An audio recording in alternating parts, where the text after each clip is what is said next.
അമ്മ എന്റെ അടുത്ത് മിന്നിട്ട് ഇപ്പൊ എത്ര ദിവസം അറിയാം. എന്റെ ഒരു ഡെറാഡൂൺ പ്ലാൻ കാരണം ഇപ്പൊ വീട്ടിൽ കയറാൻ പറ്റാത്ത അവസ്ഥയാണ്. ഒരു ഡെറാഡൂൺ പ്ലാൻ പൊളിഞ്ഞാലും വേറെ സെറ്റാക്കി തന്നാ പോരെ. അയ്യോ വേണ്ട, നിന്റെ വേറെ ഒരു പ്ലാനും എനിക്ക് വേണ്ട. ഞാനേ വേറൊരു ഐഡിയ കണ്ടെത്തിയിട്ടുണ്ട്. എന്ത് ഐഡിയ? എടാ ആ സുരേന്ദ്രൻ എന്ന് പറഞ്ഞ ആളെ. സുരേന്ദ്രൻ?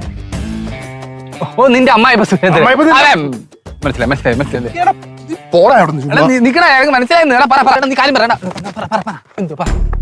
പുള്ളി എന്താണെങ്കിലും പുള്ളിയുടെ വീട്ടിലേക്ക് തിരിച്ചു പോയല്ലോ.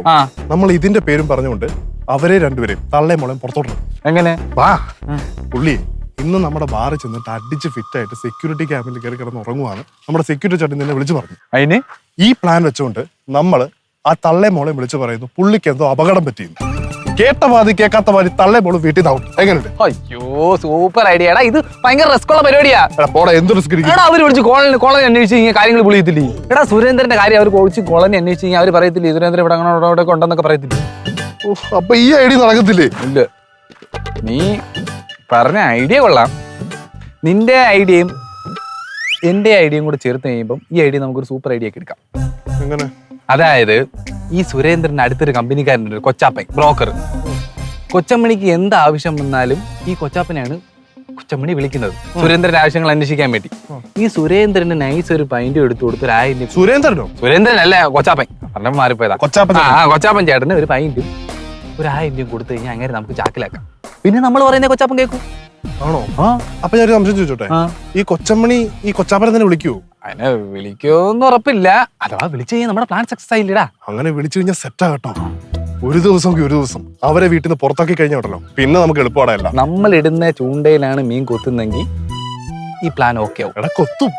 ഞാൻ ഇപ്പൊ തന്നെ വിളിച്ചു. എടാ മണ്ടത്തരൊന്നും കാണിക്കല്ലേ. നമ്മൾ വിളിച്ചു പറഞ്ഞു കഴിഞ്ഞാൽ കൊച്ചമ്മണി വിശ്വസിക്കത്തൊന്നുമില്ല. വേറെ ആരെങ്കിലും കൊണ്ട് വിളിച്ച് പറയിപ്പിക്കണം. ഓ നമ്പർ അല്ലേ? ഏതായാലും കൊണ്ട് വിളിച്ചു പറയിപ്പിക്കും. നീ വാ, മിഷൻ കൊച്ചമ്മണി.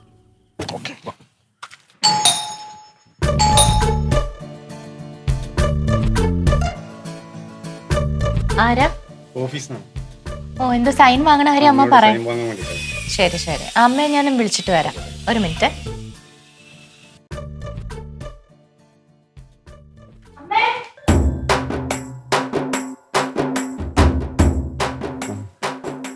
ആര്? പ്രതീഷ് സാറിന്റെ ഭാര്യ. ഞാന് ടെക്സ്റ്റൈൽസ് നിന്ന് വരുവാണ്. അവിടുത്തെ അക്കൗണ്ടന്റ് ആണ്. ആരാണ്? അമ്മ നമ്മളെ തുണിക്കടയിന്നേ വന്നത്, അവിടുത്തെ തുണി വെക്കുന്ന ചേട്ടൻ. അല്ല തുണി വെക്കുന്ന ചേട്ടനല്ല, ഞാൻ അക്കൗണ്ടന്റ് ആണ് അവിടുത്തെ. ആണാ? കൊച്ചമ്മണി മാഡം.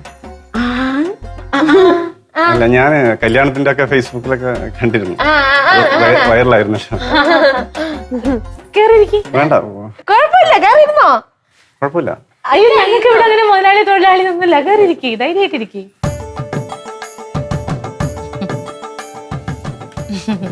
പേരെന്തര്?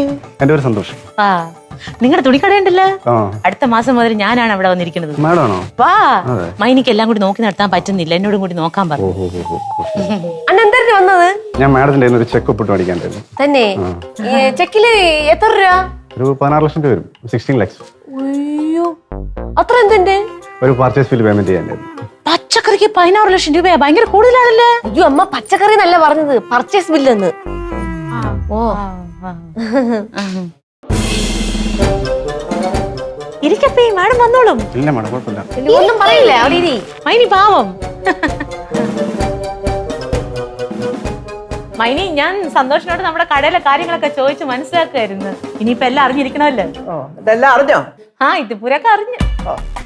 തന്നോട് ആരാണോ പറഞ്ഞേ നമ്മുടെ ഓഫീസിലെ കാര്യങ്ങളൊക്കെ ഇവിടെ വന്ന് വിളമ്പാൻ? മാഡം ഒപ്പിടാനുണ്ടായിരുന്നു. ഒപ്പിടാന് അത് 2 ദിവസം കഴിഞ്ഞ് ഞാൻ അങ്ങോട്ട് വരുന്നുണ്ട്. തന്നെ ഇങ്ങോട്ട് പറഞ്ഞ എന്നെ കൂടെ ഒപ്പ് ഞാൻ അവിടെ വന്നിട്ട് തരാം കേട്ടോ. ഇനി മേലാൽ നമ്മുടെ ഓഫീസ് കാര്യങ്ങൾ കണ്ണി കണ്ടവരോടൊക്കെ വിളമ്പിക്കൊണ്ട് നടന്നാൽ എന്റെ സ്വഭാവം തന്നെ അറിയും. പൊയ്ക്കോ. ഫ്ലവേഴ്സ് സ്മാർട്ട് ഷോ ശനി ഞായർ ദിവസങ്ങളിൽ രാത്രി 9:30 ഫ്ലവേഴ്സിൽ.